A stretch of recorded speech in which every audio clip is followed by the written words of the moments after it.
Hello students, class 12th, first language, unit number 3, journey to the end of the world. Today the remaining one part. So today I am going to explain you this one, human impact. Okay, human civilization have been around a planetary of 12,000 years. Human civilization मतलब human की उत्पत्ति around 12,000 साल पहले ही हुई थी. Barely a few second on a geological clock के हिसाब से तो थोड़े घंटों के पहले ही. In that short amount of time we have manage to create a quite ruckus etching our dominance over nature with our village, towns, cities and mega cities. इतने कम समय में तो ह्यूमन बींग ने जैसे हल्ला बल्ला करके वो कुदरत के ऊपर अपना प्रभुत्व दिखाते हुए उन्होंने गांव, शहर, फिर टाउन्स और मेगा सिटीज़ की रचना कर दी. The rapid increase of human population has left us battling with our species for limited, resourceful and unmitigated burning of fossil fuels has now created a blanket of carbon dioxide around the world. जिस तरीके से human population की मात्रा बढ़ते जाती है उस तरीके से जो नेचुरल रिसोर्सेज है वो उसकी मात्रा कम है. तो हम हमारे ही जात वाले लोगों से अभी लड़ रहे हैं. जात वाले इन द सेंस कि हम हमारी प्रजाति के जो ह्यूमन बीइंग एक दूसरे के साथ लड़ रहे हैं, क्योंकि जो फॉसिल फ्यूल है उसका उपयोग बहुत ज़्यादा ही बढ़ते जाता है और पूरी दुनिया में इस फॉसिल फ्यूल का उपयोग ज़्यादा ही बढ़ने की वजह से कार्बन डाइऑक्साइड का एक ब्लैंकेट है पूरी दुनिया में ही वो छाता गया है, which is slowly but surely increasing the average global temperature. और ये कार्बन डाइऑक्साइड का जो ब्लैंकेट बढ़ रहा है उस वजह से ग्लोबल टेम्परेचर है उसमें भी एवरेज से धीरे धीरे बट एवरेज ग्लोबल टेम्परेचर भी बढ़ते ही जा रहा है. Climate change is one of the most hotly contested environmental debates of our time.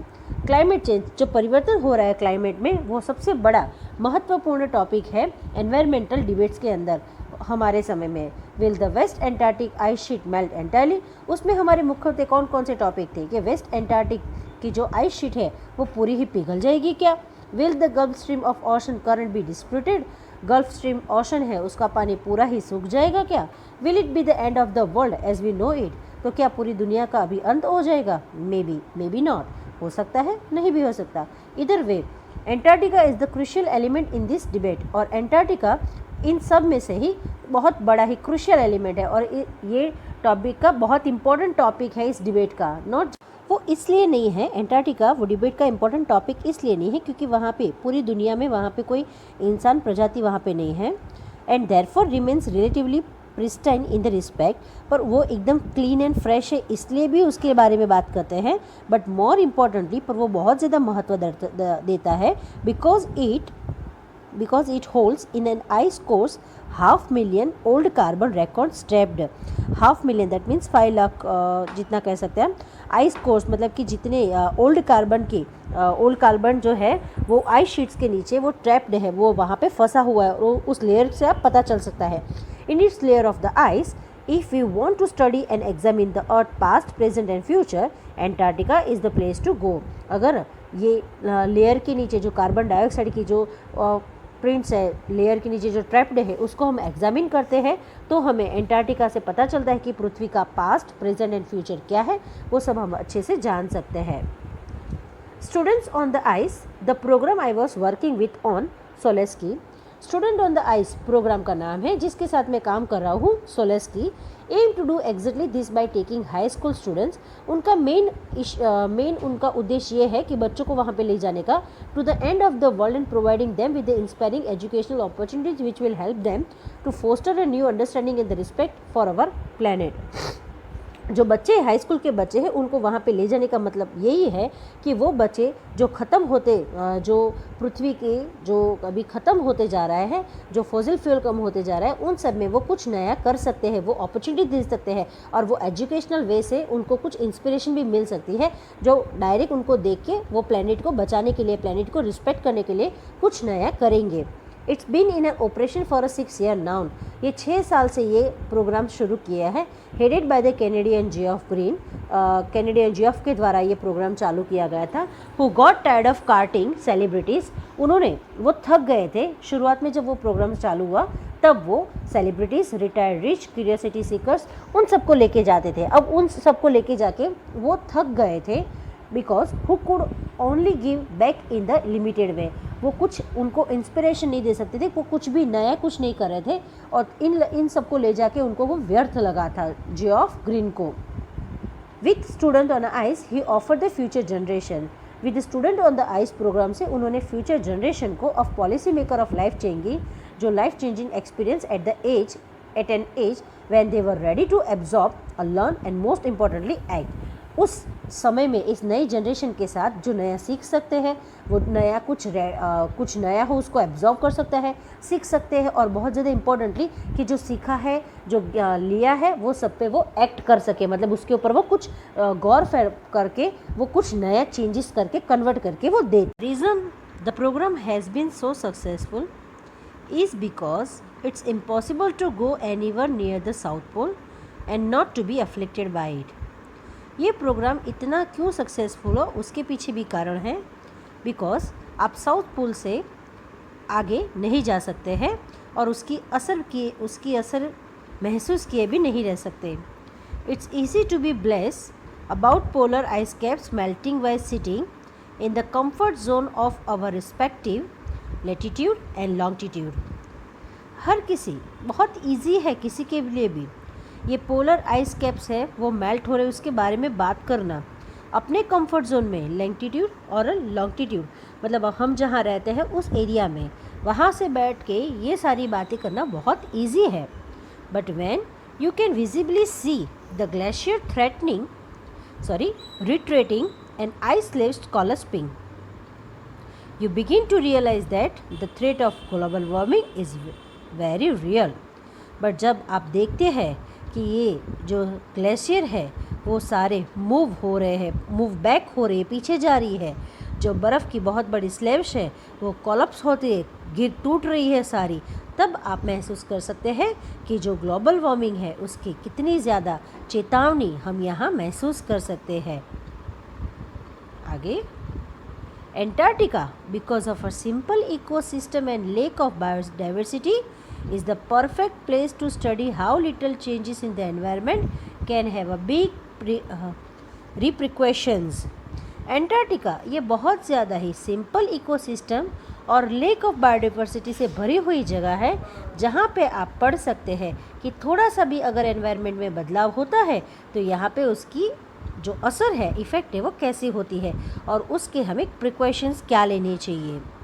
Take the microscopic phytoplankton, यहाँ पे एक एग्जांपल दिया है phytoplankton. Those grasses of the see that nourish and sustain the entire southern ocean food chain.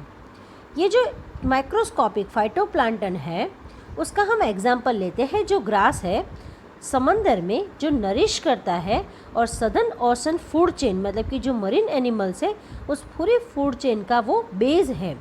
This single cell plant use the sun energy to assimilate carbon. ये जो single cell plant है वो सन की energy को इकट्ठा करती है, सन की एनर्जी का उपयोग करके कार्बन को इकट्ठा करती है and synthesis organic compound in that wondrous and most important of process call photosynthesis. आप सबको पता है फोटोसिंथेसिस प्रोग्राम क्या है। वो ऑर्गेनिक कंपाउंड को मतलब कार्बन को और ऑर्गेनिक कंपाउंड का मिक्सचर करती है, वो सिंथेसिस करती है, इकट्ठा करती है और इस वजह से पूरी ही फोटोसिंथेसिस की प्रक्रिया होती है। Scientist warn that a further depletion in the ozone layer will affect the activities of phytoplankton. Scientist ने कई बार, वैज्ञानिकों ने कई बार ये खतरा जाहिर किया था कि ओजोन लेयर में अभी कुछ ना कुछ बदलाव, डेलिब्रेशन मतलब ओजोन लेयर अगर ज़्यादा उसको अफेक्ट करेगा तो आगे बहुत फाइटोप्लैंटन प्रक्रिया के लिए बहुत ज़्यादा हार्म होगा, which in turn will affect the lives of the marine animal. अगर फाइटोप्लैंटन में कुछ भी उसकी एक्टिविटीज़ में कोई भी हार्म होता है तो उसकी वजह से जो मरीन एनिमल्स है, the birds of the region, उस इलाके की जो पक्षी है उन सबको ही वो अफेक्ट करेगा। And the global carbon cycle, और ग्लोबल कार्बन साइकिल है उसको भी वो हार्म करेगा। In the parable of the phytoplankton there is a great metaphor of for existence. ये फाइटोप्लैंटन एक देखा जाए तो वो बहुत ही एक अच्छा एग्जाम्पल है। पैरेबल मतलब कि हम स्टोरी कह सकते हैं, ये एक स्टोरी का बहुत ही अच्छा एग्जाम्पल है there is a great there is great metaphor for existence. यहाँ पे कहा है कि एक बहुत बड़ा सा अच्छा एग्जिस्टेंस का ये एग्जाम्पल है, मैसेज दिया गया है, take care of a small thing and the big thing will fall into place. मतलब कहा गया कि ये फाइटोप्लैंक्टन जैसे ये जो फूड चेन है उस हिसाब से उसका अगर हम छोटी छोटी चीज़ का ध्यान देते हैं तो बड़ी वाली चीज़ अपने आप ही सुलझ जाती है। Next topic, walk on the ocean. My Antarctic experience was full of FNCS, but the best occurred just short of the Antarctic Circle at 65.55 degrees south. ये एंटार्क्टिका में हर एक जगह पे जो रियलाइजेशन है वो तो बहुत ही अच्छे एक्सपीरियंस हुआ है, पर इन सब के अच्छे एक ऐसा इंसिडेंट है जिसको मैं बहुत ज़्यादा महत्व देती हूँ। 65.58 डिग्री साउथ में हम जा रहे थे तब की बात है। The Soleski had managed to wedge herself into the thick white stretch of ice between the peninsula and Tadpole Island. जब सोलेस्की आगे साउथ तरफ जा रहा था तब थिक वाइट स्ट्रेच एक आइस थी जो पेनिनसुला और टैडपोल के बीच में हमारा जो जहाज़ था वो फंस चुका था, आगे नहीं जा रहा था, which was preventing us from going any further. इस वजह से हम आगे नहीं जा रहे थे। The captain decided we were going to turn around and head back north. So captain ने निश्चय किया कि हम वापस जाएंगे और नॉर्थ तक आगे निकलेंगे, नॉर्थ का टर्न पकड़ेंगे। But before we did, we were all instructed to climb down the gangplank and walk on the ocean. But हम लोग वापस जाए उससे पहले हमें कहा गया कि हम सब गैंगप्लैंक से नीचे उतरेंगे ओशन के ऊपर।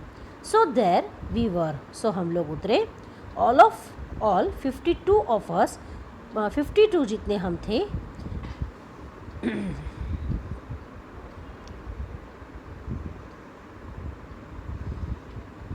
kitted out in a Gore-Tex and glares, ये सब उसके कपड़े पहने हुए थे उन लोगों ने। Walking on a stark whiteness that seemed kitted out in a Gore-Tex and glare, walking on a stark whiteness that seems to spread out forever. हम 92 जितने हम लोग ग्लोरटेक्स एंड ग्लेयर को पहने हुए हम वो बहुत बड़ी सफ़ेद सी चादर के ऊपर जो हर एक जगह पे छाई थी उसके ऊपर हम लोगों ने चला। Underneath our feet was a metre thick ice pack, हमारे पैरों के नीचे 1 मीटर थिक जितना आइस पैक था।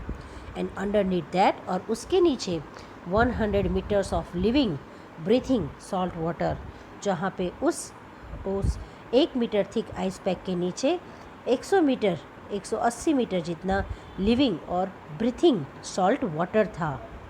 इन द पेरिफेरी कार्बेटर सिल were stretching and sunning themselves on the ice floe, much like a stray dogs will do under the shade of a banyan tree. In the periphery of a carburetor seal, मतलब कि सामने के जो किनारे पे carburettor seal थी वो stretch कर रही थी, वो सन बात ले रही थी आइस फ्लोस के ऊपर, मच लाइक जैसे कि जो गली के कुत्ते रहते हैं वो बनियन ट्री के नीचे बैठ के वो अपनी अंगड़ाइयाँ लेते होते हैं। It was nothing short of a revelation. Everything does indeed connect. ये It was nothing short of a revelation. ये कुछ कहने का नहीं था। Everything does was indeed connected. सब कुछ एक साथ जुड़ा हुआ था। 9 time zones, 6 checkpoints, 3 bodies of water, and many ecospheres later, I was still wondering about the beauty of balance in the play on our planet. 9 time zone, 6 जितने check points, 3 bodies of water और बहुत सारे ecosphere को पार करके मैं यहाँ पे पहुँची हूँ और अभी भी मैं आश्चर्यचकित हूँ कि पूरे प्लेनेट पे कितनी अलग ये सुंदरताओं का बैलेंस बना हुआ है।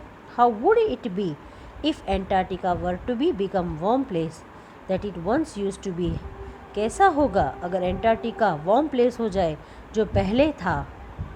Will be around to see it or would have to gone the way of the dinosaur, तो क्या हम उसको देखने आते, or would have gone to the way of dinosaur mammoth, and the woolly rhinos, और वो क्या डायनासोर्स, मेमोस और वुली राइनोस भी होते?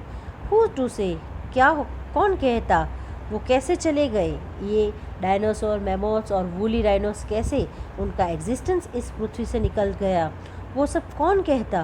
But after spending 2 weeks with the bunch of teenager, but 2 week जितना गुजारा हमने बंच ऑफ टीनेजर के साथ, who still have the idealism to save the world, जिनकी अभी भी चाह है कि वो पृथ्वी को बचाए।